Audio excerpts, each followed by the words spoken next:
Ready, my dear students? Yes! Now, my handsome boys and beautiful girls, my today's spoken English topic is May I. What is that? May I? We use this may I to take the permission from someone to do something.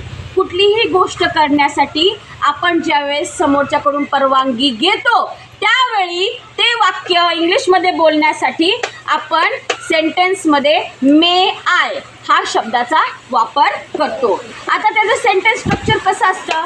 How is the sentence structure of asking a permission to do something? It is may I plus all of you listen to me properly. त्याच्यामध्ये sentence structure कसं करतो आपण? May I plus any word or word. समजलं सगळ्यांना?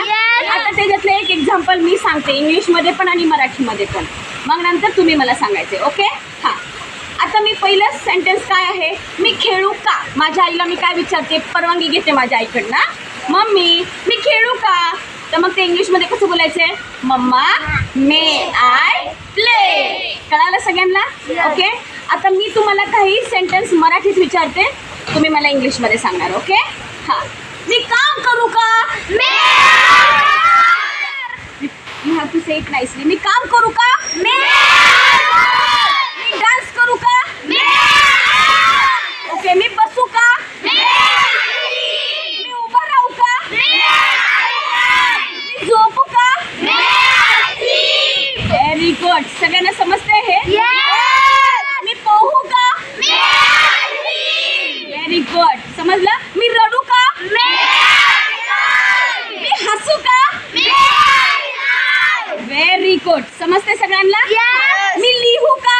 मी अभ्यास करू का? Okay. मी वाचू का?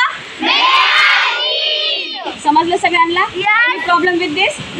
मी ढकलू का? मी खेचू का?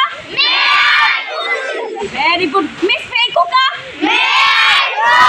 मी झेलू का? कळालं सगळ्यांना? मी लाथ मारू का? कळालं सगळ्यांना? All of you understood? Clap hands with yourself.